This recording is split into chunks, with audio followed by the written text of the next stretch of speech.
বানানো একটা clay jewellery.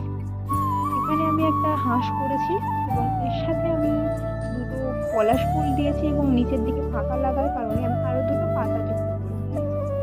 পাতাগুলো আমি স্বভাবতই সবুজ করেছি এবং যেহেতু আমার শাড়িটা লালের উপরে ছিল তাই আমি পলাশ ফুলের সেটটা বেশিরভাগটা লালের উপরে রাখার এবং এর সাথে পরার জন্য আমি রেখেছিলাম দুটো পলাশ ফুলের কানের, যেহেতু আমি বেশিরভাগটা লালচে রং রেখেছিলাম আমার শাড়ির সঙ্গে সেট আপ করে।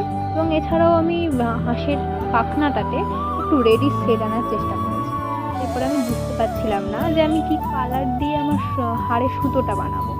তো তারপরে অনেকটাই ভেবেচিন্তে আমি একটা ব্রাউন কালার এবং একটা হোয়াইট কালার দিয়ে সুতোটা বানিয়ে ফেলেছি। সাথে দুটো কড়ি দিয়ে দিয়েছিলাম এবং কয়েকটা বিডস দিয়ে দিয়েছিলাম।